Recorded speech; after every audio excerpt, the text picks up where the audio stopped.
Welcome back, WNST, Towson, Baltimore, and Baltimore Positive. I don't have the logo here because I'm on the road, but we're doing this because it's All-Star break.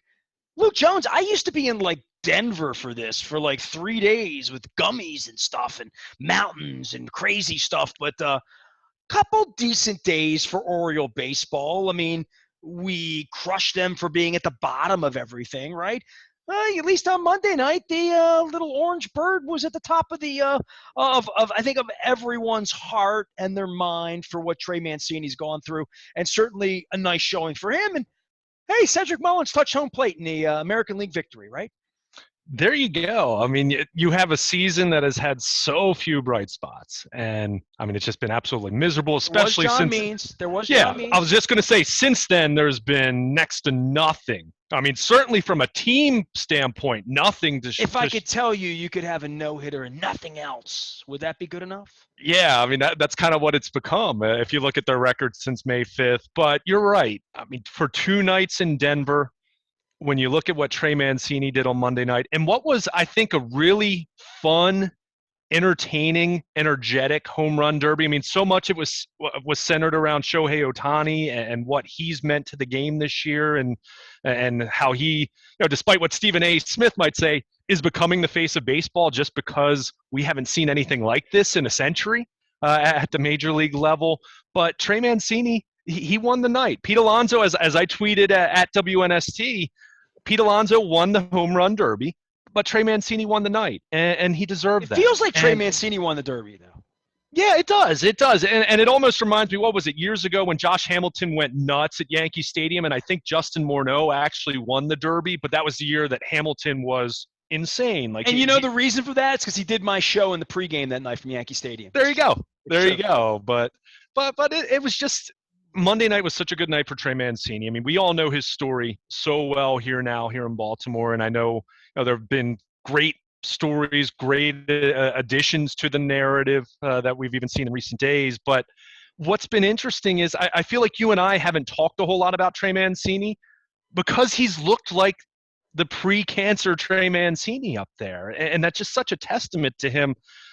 And it's something that shouldn't be taken for granted. It's something that should be celebrated. So for him to have that national spotlight, even though he wasn't on the All-Star team itself, for him to have that spotlight and to perform the way he did, I mean, that was pretty special. And again, I mean, the All-Star, the home run derby has changed a lot.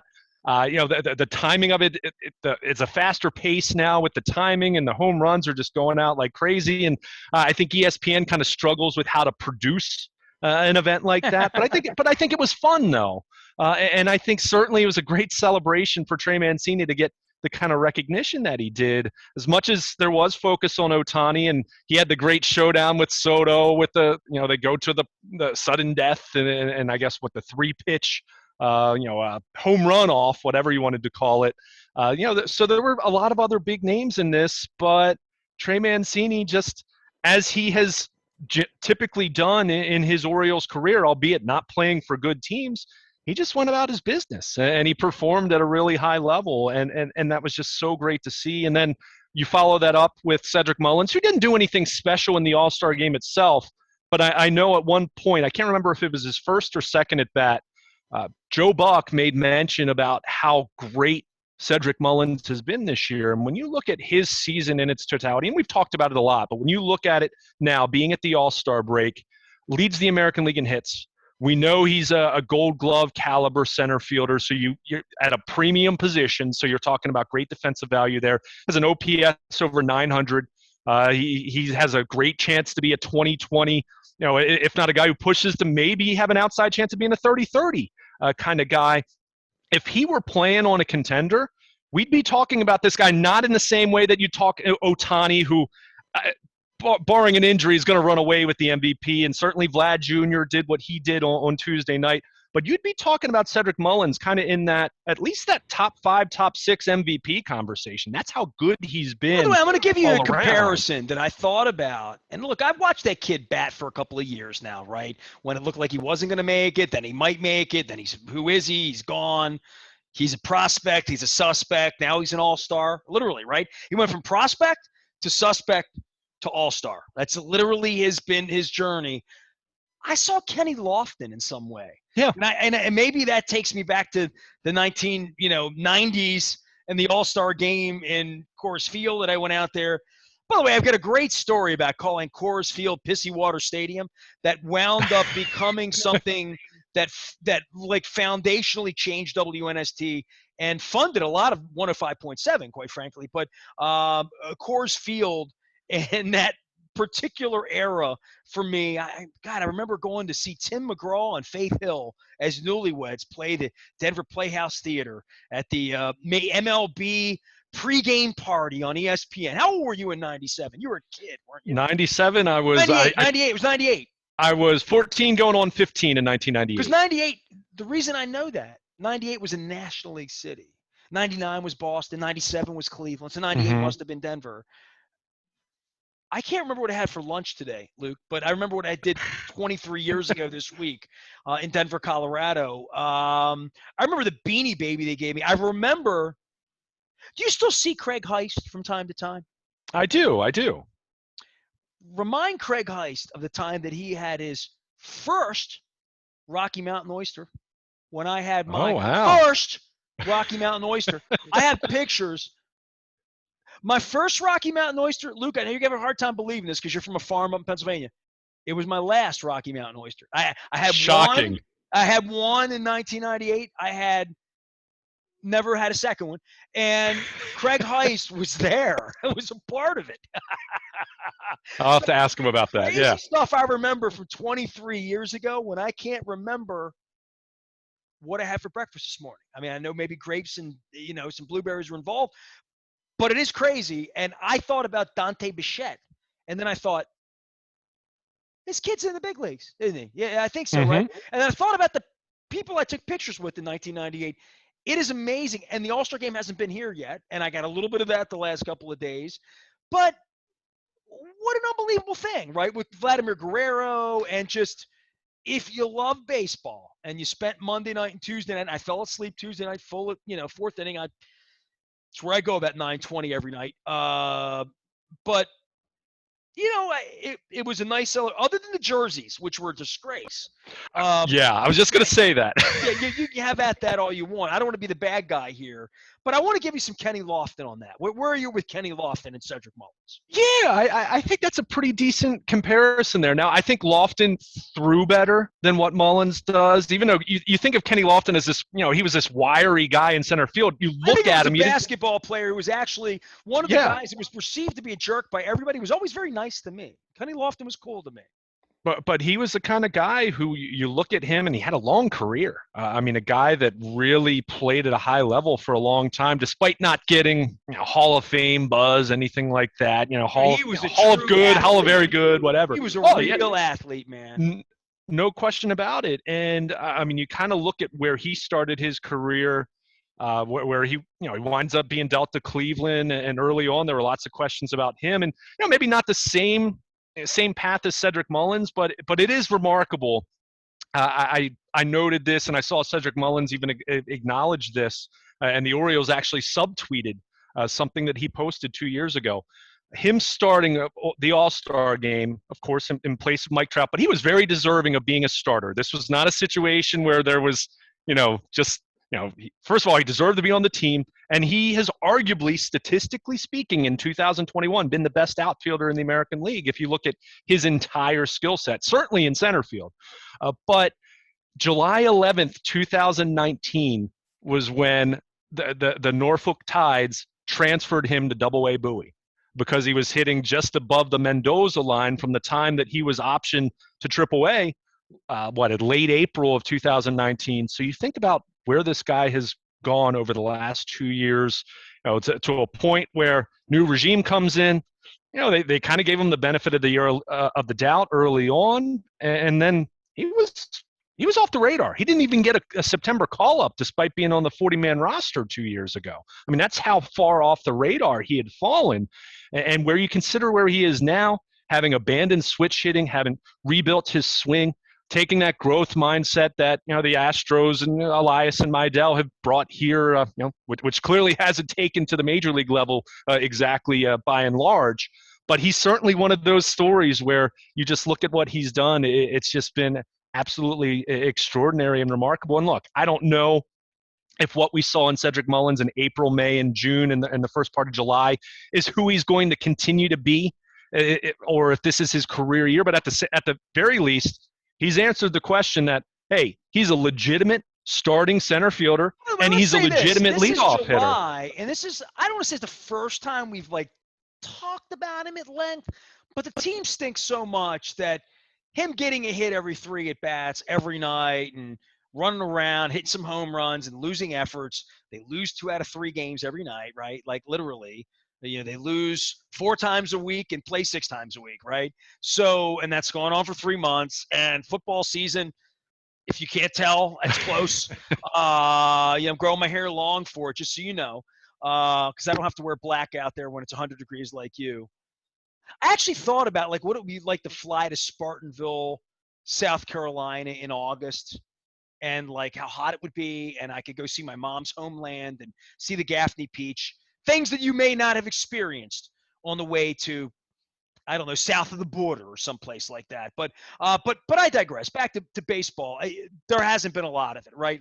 Like you and I are waiting for football. You and I are waiting for the Adley Rutschman call or the DL Hall call or the Grayson. Blah, blah, blah. Now they're just going to lose a lot the rest of the way, right? And I might go to the Padres Nationals game this week, but they're going to lose a lot the rest of the way, and football's going to start, and then it's just going to be like, I don't know what's going to be a big deal for them in the second. Would it be a big deal if they traded Cedric Mullins for 5 prospects a week and a half from now? I don't know. That's what he's kind of designed to do, right? Like, if you're going to deal him and you're going to like turn him into something, this is the time to do that, right? Like, stock's never been higher. And then we can talk about Mancini. We can talk about all the rest of it, but like, where's the franchise? Like, it's awesome that it's been a good couple of days. Like, the Mancini thing's amazing, no doubt about it. But a week ago, you and I were talking about what can they get for Trey Mancini. And now all of a sudden they've marketed this and marketed that, and who's in the pennant race? They're not in the pennant race. I don't know where John Means is. I don't know where DL Hall is at this point. I don't know where they are with Rutschman or with Rodriguez. I'm guessing it's not. We're going to see them in September. I don't know. You tell me. But then there's the arc of, all right, we spent 20 minutes talking about the All-Star game and Trey Mancini muscling up and like all that. Now what happens to the rest of it? Well, and I think that's what's interesting over the next 2 weeks. I mean, we're roughly 2 weeks away from the trade deadline at this point. And I mean, you mentioned it. I mean, Trey Mancini is the one that kind of slaps you in the face right now in terms of, do you move him or not? We've talked about it. I'm so torn on this. I mean, I feel like 2 or 3 weeks ago we talked about this, and I was probably a little more bullish on saying you deal them. But I just look at where baseball is right now, and I think going into a CBA negotiation makes it even more complicated on this front, not knowing what's going to happen on the other end of that. Putting even aside the potential or even likelihood of a work stoppage, just what it's going to look like whenever they do strike a new deal, because they will eventually, whether it costs them 2022 or not remains to be seen. But teams just don't trade prospects anymore. And when you look at how Trey Mancini profiles at age 29, he's going to be 30 in March.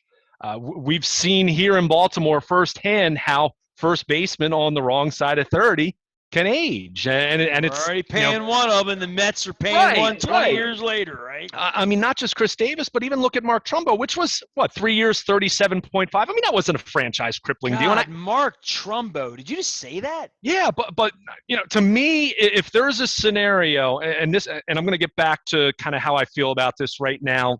I don't know if the deal that's out there to make it worth trading Trey Mancini is going to come to fruition. I think there are lots of teams that would like to have him, but they're going to look at him and say, well, he's 29 years old. He doesn't play premium defense at a position that isn't premium anyway defensively. Where's he going from here? They'll say, hey, he's only under club control, 1 more year of arbitration next year. So that's attractive, but that's not attractive in terms of them giving up, one of the 3 or 4 best prospects in their system.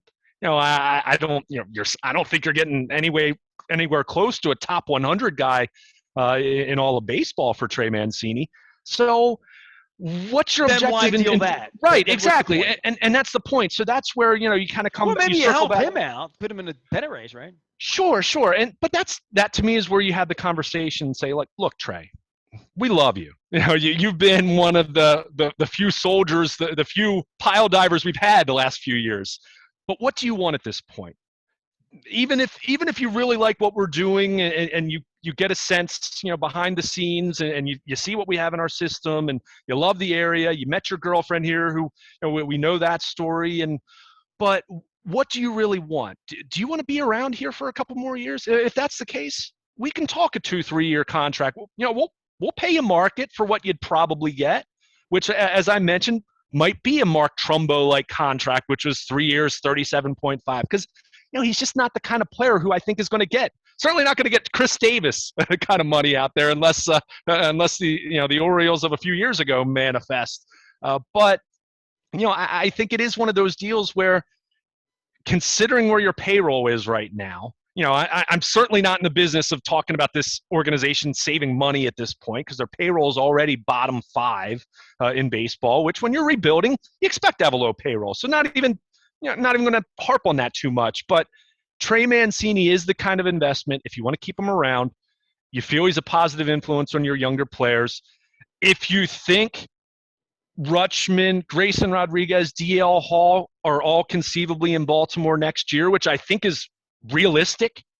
Certainly Rutschman, and I feel Hall and Rodriguez could both be in Baltimore conceivably next year at this time. These guys for sucking, right? Well, there's that, but I think if those guys are truly as special as lots of baseball, not just the Orioles, but lots of baseball think they're going to be, this thing could turn the corner. Not next year, but the year after that, let's say. And they're in a position where they're, in 2023, they're in the wild card position. Under that scenario, you'd love to have Trey Mancini on your club. So if you're in a position where he's willing to take, a 2-3 year deal, depending on how you do it, do you do it now, buy out his final year of arbitration? Do you just play it out and then you revisit this next year at this time? And if they're losing 100, on pace to lose 110 games again, you deal them and you just say whatever, or you try to re-sign them, whatever. But, it is tough with him, because I think there is so much value to having him around as the face of your franchise. Although I think Cedric Mullins could certainly, has elevated his stature in that way. And I think the moment Adley Rutschman gets here, there will be, we saw this with Matt Wieters a decade ago when that happened. But Trey Mancini has been a good soldier. He's a high character guy from everything we've seen. He's handled himself with such grace. He's always said the right things. If he's in a position where he wants to see this through and loves the area that much, and he actually does believe what they're doing behind the scenes, believe in that, in the way that J.J. Hardy re-upped with the Orioles in 2011, in the way that Adam Jones re-upped in 2012 when everyone didn't think 2012 was real yet. Yeah, I was going to say Adam Jones is the guy that bought in, right? Yeah, but if more than that, they could have given him $5 million on the way out to play 2 more years and sell some tickets, and he'd still be here. And they could have, right. But at the same time, you also look where Adam Jones is at this point in his career. He's 35 and not even hitting all that high of a level in Japan at this point. There's no question about that. But if it's about but there is tickets, there's a bridge thing that they have. They failed at, right? I mean, the old man didn't know what the F he was doing, but giving Davis money, but they gave Davis $150 million. They could have given Adam Jones $5 million and accomplished some nice things. And in the case of Mancini, to your point, it's going to be a $50 million investment, kind of, sort of, right? Yeah, whether it's 50, whether it's 35, whether it's 40, it's going to be something, right? It's going to be something of real consequence. Not that I think it cripples them if Trey Mancini signs a 3-year deal and 2 years into it, kind of looks like, let's say, Mark Trumbo, not Chris Davis, because that's a pretty 2 Mark Trumbos. That's 2 more than we've had here. But I'm just 2016. But isn't that? But think about this though, Nestor. You look at what they did and what they ultimately gave Chris Davis. Remember, Dan Duquette acquired Mark Trumbo thinking he was going to replace Chris Davis, and then of course they paid Chris Davis what they paid him. When I think Mark Trumbo, I think Dave Kingman. But the following offseason, and keep in mind, Trumbo hit 47 home runs in 2016. That following offseason. No. But my point is, though, no one else wanted him. So you kind of remember that. And look, I'm not saying Trey Mancini's not the same exact player as Mark Trumbo, and he's not Dave Kingman. I'm not trying to be Mark disparaging Reynolds, at all. for that matter. I'm just saying you don't see teams value those guys like they used to. And Dude, this is the Ray Rice running back situation, right? Like, sure, how much you value Ed Reed, the greatest safety of all time. What do you pay him? You know, what do you pay a first baseman who's a nice guy and has a pretty girlfriend and the most amazing story ever? And hats off to Kevin Van Valkenburg and everybody else who, documented that. I know Connolly wrote a great. I mean, and he's a good player. And he's a good player. Let's be clear about that. He's a very good player. But you do look at how he profiles. He's 29. You have to at least acknowledge his history with undergoing cancer treatment and all of that. And, that's got to be in the back of your mind, at least. Not to say that you wouldn't pay him or you don't want him on your team, but it's part of his history, right? In the same way that, historically speaking, players of his profile aren't going to age the most gracefully typically. That doesn't mean he's going to be Chris Davis and he's going to be out of baseball in 2 years or anything crazy like that. But you acknowledge all these things, and that's where we come back to, if you're someone that's looking at Trey Mancini, you might say, hey, yeah, I'd give him a 3 or 4 year deal in the open market, but I'm not going to give him the second best prospect in my system right now.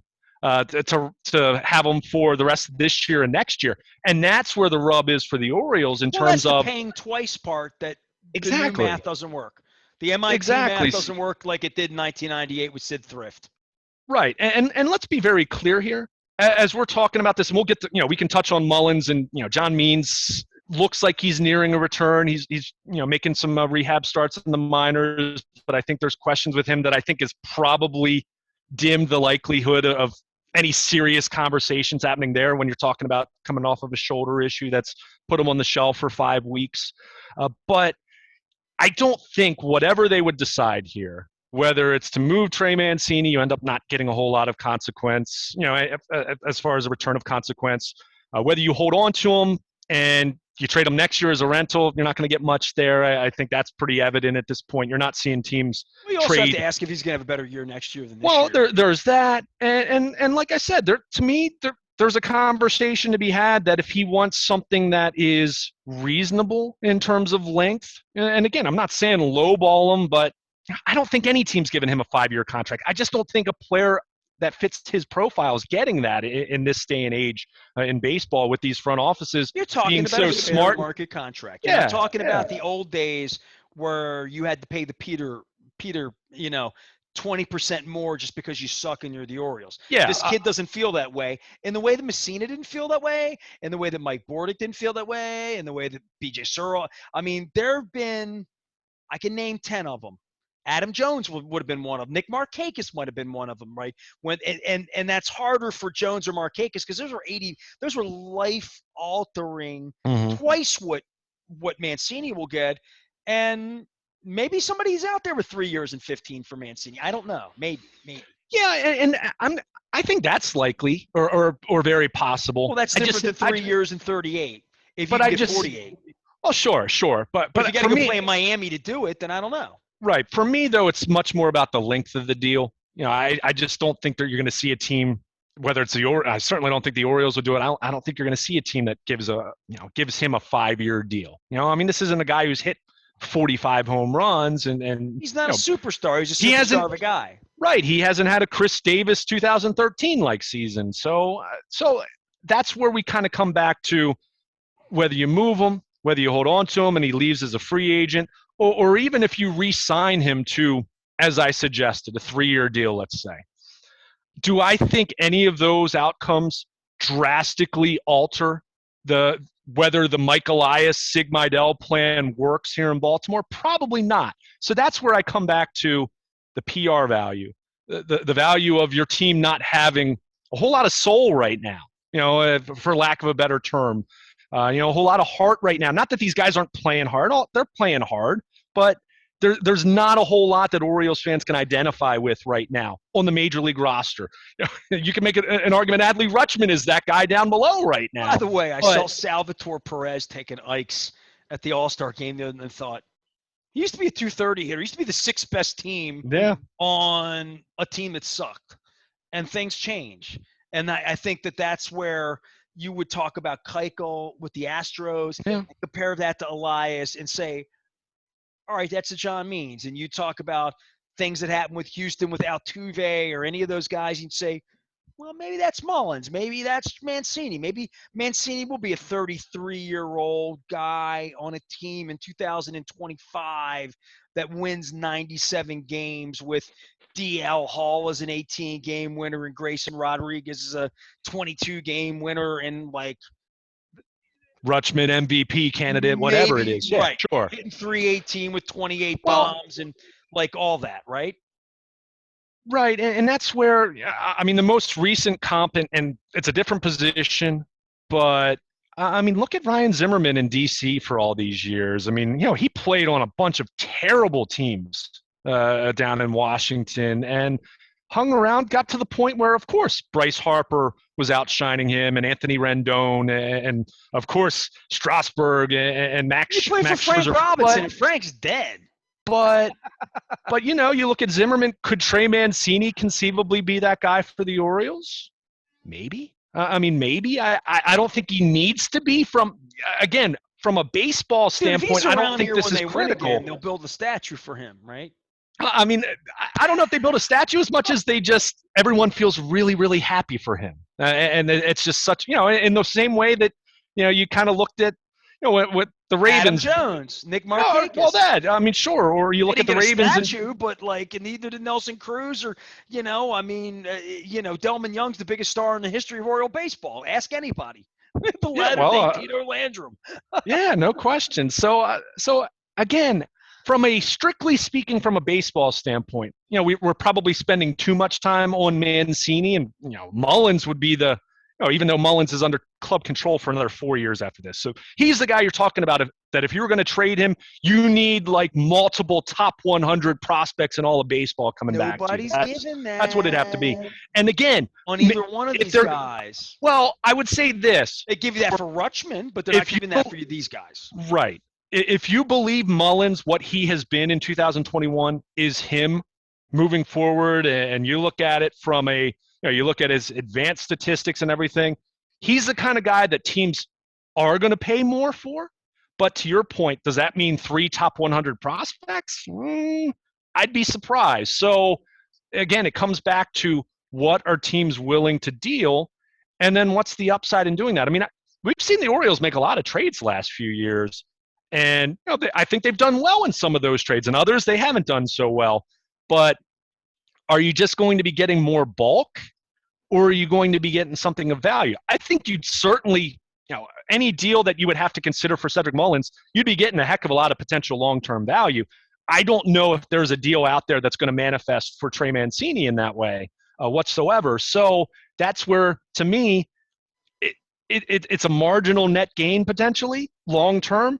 But what are you losing from a PR standpoint? And the cynic would say, well, they're not selling many tickets even with Trey Mancini on the roster. But at some point in time, and we talked about this a little bit with Jonathan Villar a couple winters ago, and Dylan Bundy or Hanser Alberto, guys that they've either non-tendered or moved on from.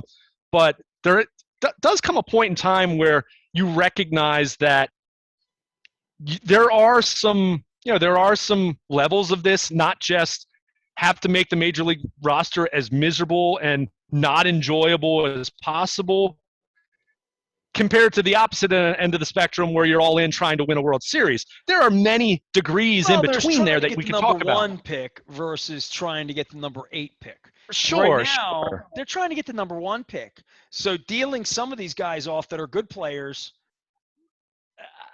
I don't think any one player is going to make a difference between them catching Arizona catching them. I don't know. I mean, well, and Arizona at this point believes they're getting the number 1 pick. Sure. And what difference does it make? And we didn't even get into this when you have the number 1 pick and you take the 5th best guy. Yeah, well, and I mean, I'm glad you brought that up because I think we'd be remiss without at least mentioning the draft, Colton Cowser. Which, look, I think if you look at the Orioles drafts the last 3 years now. Oh. LT. Yeah, can you imagine if the Colts were still here? That would have been such a big deal. Drafted a player named Colton. Me and the big wheel, man. We did that, And then there's Colt Brennan. Yeah, no question. Colt Brennan story. Oof, right? Yeah. But I think one thing that's very evident, and look, we can get into the whole below slot.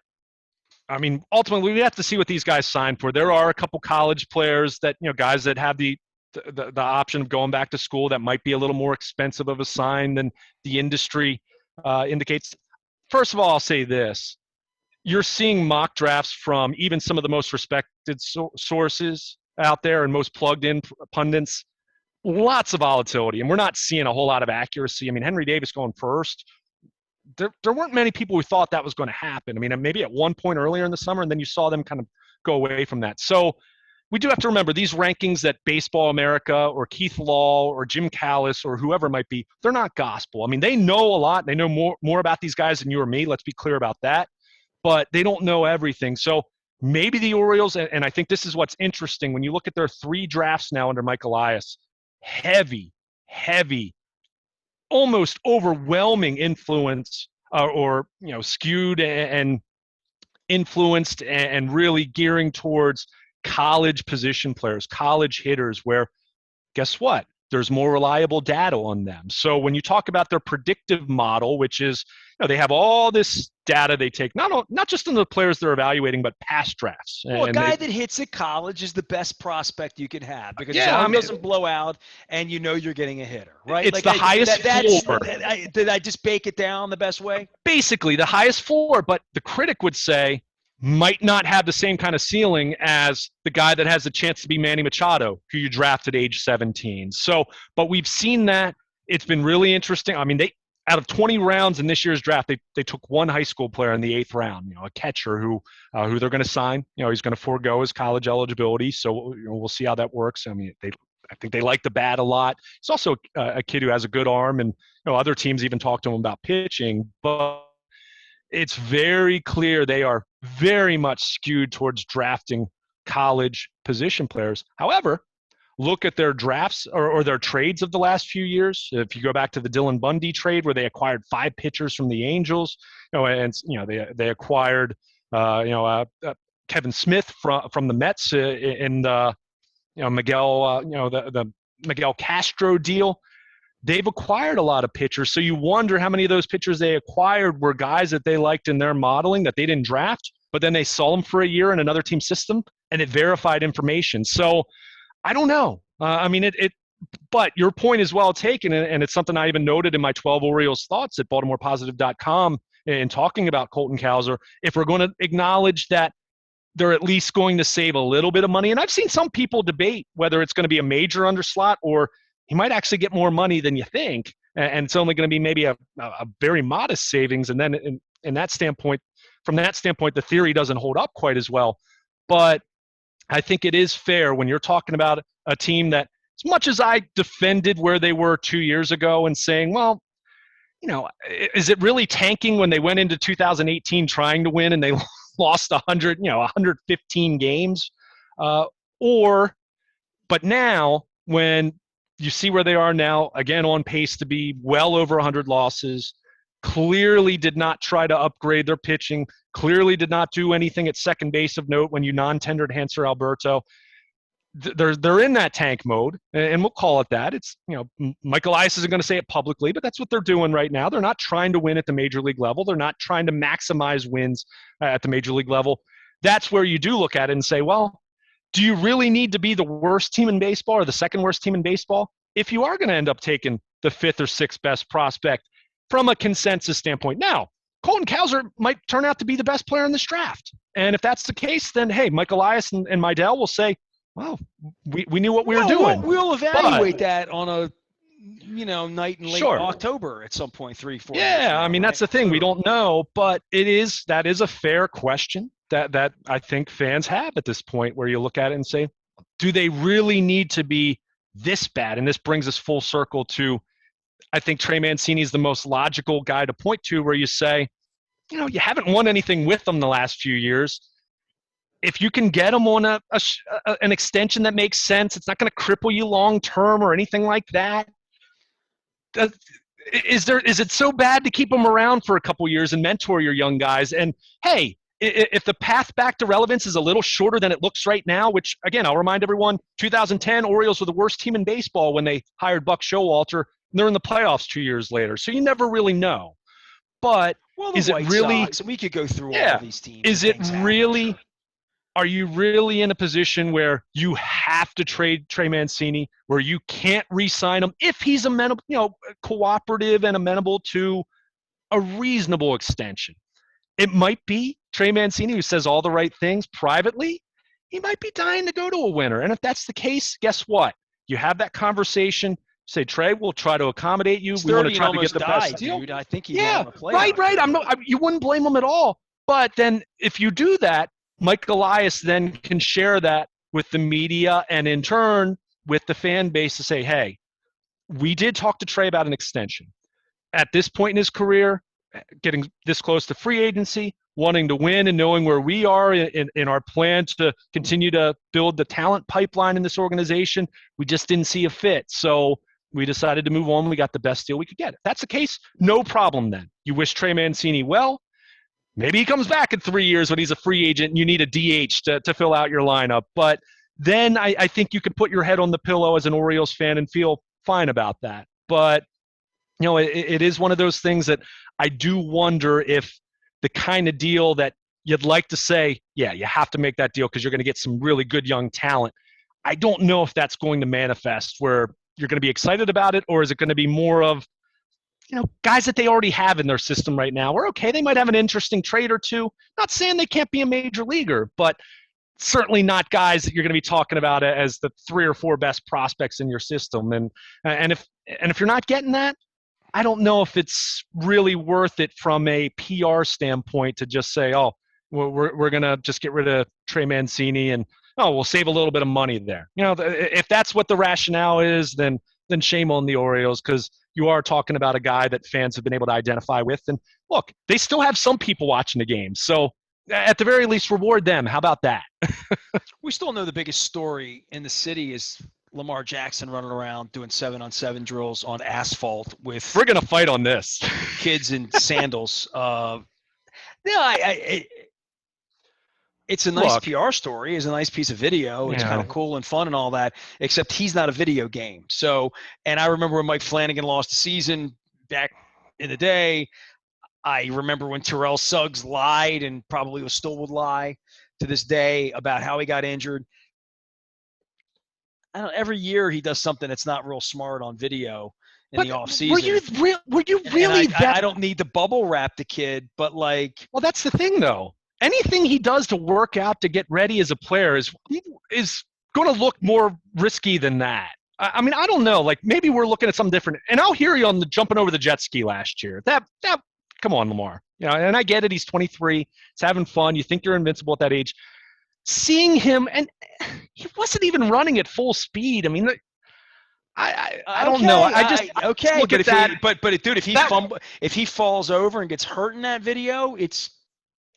I mean, but BFD. But at the same time, you just said it. You can't put these guys in bubble wrap. I mean, look, if he were jet skiing, I don't know, maybe this is just me being a 53-year-old guy. That if I had a body like that, if he were on a dirt bike, $200 million and realized that, like, I just wouldn't.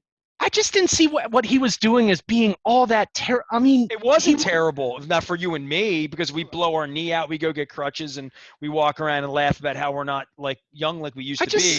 I think running around with a bunch of like people on the street doing things that you make your living. First of all, let's be clear. This was it's not a guy singing songs on the street. I don't know. I just don't mess around with that stuff because I've seen mistake. There's only one mistake that could happen. Only one bad thing can happen. I don't know. I got shot at. That's fine. That's Twitter. I mean, that's cool. He's a street guy and he's a guy that people. That's great as long as he didn't get hurt. And he didn't get hurt, so I don't think he complained about. But I hope he's not doing that 3 days a week. That's all I'm saying. That's all I'm saying. Sure. I mean, and he wouldn't be doing that Friday night at Glen Burnie High School, running sprints the way Brady Anderson did in front of Hooters 30 years ago. You know what I mean? But I also, again, though, you just said it, though. These guys have to prepare for the season, too. And anything he's doing from a strenuous workout standpoint probably is a greater risk than, I mean, what he was running, what was he even at 2/3 speed? I mean, he wasn't, you know what I mean? Like, I just looked at it and I think he could have signed autographs and taken pictures and selfies with people and been just as good a guy. I mean, sure. And I think Eric would have appreciated that. I'll hear you on that. I think Dick would appreciate that. I think John would appreciate that. I think Greg Rome would appreciate that. I think James Urban would appreciate that. And I think his teammates who have sense, not the ones that are just going to come out because the bullshit where you just defend somebody because you wear their color. I don't have any time for that. I don't defend everybody from Dundalk. I don't defend everybody from Baltimore. I don't defend everybody on AM radio. I don't defend everybody with long hair. It's not like I'm not tribal like that. It's just I would hope somebody in the organization would sit down with him and say, dude, we love you. You're a great guy. You're great for people. Do anything you want with people. Sign autographs. Be a great guy. Don't go running backwards on video with some hobo who's trying to make an ass of you on video. Or you mean kids? You mean kids that he was giving a great experience to at his day down in Florida? I don't think it was like all of that. I think you can give kids a great experience without having to take on a challenge for somebody who's trying to beat you on video in some way. I just don't know. I just don't think it was smart. That's it. I mean, that's me being 52 because look, my wife does stuff after having cancer that she and I dispute. My son's 37 and I've disputed for a million years. I lost a finger when I was 3 years old effing around. I'm much more safety first, and that's my nature. And my nature is to be, I'm very liberal, as everyone knows. Ask anyone. But I'm not liberal when it comes to like things that have permanence to them, like blowing an ACL on blacktop for a camera to show you're a good guy. Lamar's a great guy. He doesn't need to do that to be a great guy. That's fair my enough. opinion. I mean, I just. That's how I feel about a $200 million investment. And that's fair. That's fine. I just looked at that as being way more benign than how it's being portrayed. And I'm not saying you're with them. You don't have to beat Deion Sanders. I saw a world-class athlete going at far less than 100%. I mean, people are like, he's on a basketball court. He's not on a skating rink. He's not on an ice skating rink either. I mean, he's not on stilts trying to do this or something. Yeah, that's all. I mean, I'm serious. I don't know. I think a lot of this. Song with him, play scissors, paper, rock. Do anything you want, except do something that puts your future and the future of my franchise at risk. That's all. That's all. I just looked at that as not being nearly as strenuous and risky as some people. And look, I just saw him backing up and cutting. That's all on asphalt. But I don't care who he's doing it with, why he's doing it, what kid he's making happy, what kid he's cancer he's curing. It's just. I don't know. But I also feel like I just didn't think it was smart. That's all. I don't know. How's that any different than? And Steve Bisciotti said this many years ago about Terrell Suggs, and of course the dispute was basketball as opposed to him claiming he was taking a conditioning test. That was Steve Bisciotti saying something at a press conference he doesn't even believe. Well, for years we said Steve Bisciotti told the truth. So what? Now we say he does it? I don't know. I mean, I go back to Steve Bisciotti saying at some point in time these guys aren't in bubble wrap. They have to get ready for the season. Don't be stupid. Don't be stupid. I just don't see it as being that. I mean, I don't know, man. I go back to like the Robert Edwards, sandbox thing in Hawaii, and thinking like playing beach football barefooted in the sand is, I think, a way more risky proposition than Lamar Jackson at way less than taking on some kid that's trying to embarrass you on tape, moving backwards on asphalt. For no good reason. I think you're looking at this like it's something way riskier than it was. I honestly hope he only did it with one guy and didn't do it with 12 of them. No, he did it with multiple kids. Okay, it's even worse. So that's fair. That's touching the stove time. I don't know. We can go back and forth. Luke Jones, Baltimore Luke, you can go argue with him out on Twitter. You can argue with the old guy at Nestor Aparicio or at the WNST. I don't know, man. Age and wisdom. You and I, we're going to go back and forth all summer on this, aren't we? Are you broiled because you're trying to lose weight or fried because you're daring? Oh, I like either one. But to go back to this and finish our point on this, because we've already given it way too much oxygen at this point. Agreed. In the grand scheme of things, it's really not that big of a deal. He didn't get hurt. Exactly. But a lot of this is also nothing is going on in the NFL right now. I mean, Mike Florio did not write this piece if it were, the middle of training camp and it surfaced from 7 weeks because earlier. It would never happen at Glen Burnie High School on a Friday night because the Ravens would lose their friggin' minds. They would. I don't think they lost their minds over it. I'll say this. Yeah, next time they'd lose their mind. I don't put this even in the same vicinity as jumping over the jet ski last year. I love the kid, just don't. But this is 3 for 3, 120 miles an hour on the road. It's this is so much more benign. This is not even close to those other two. This wasn't a good decision. This is not even close to the other two. There's no decision where you go up to Lamar and Chad Steele standing there and saying, hey, Chad, I'm going to go run backwards with these guys on asphalt. Chad Steele would say, your asses. There's no way that's coming back on Ravens.com video from my boss. That ain't happening. It's amazing that it's very rare that I would take players Chad Steele's side. It's amazing that basketball players can function on a basketball court because it's so incredibly dangerous as you're making it out to be.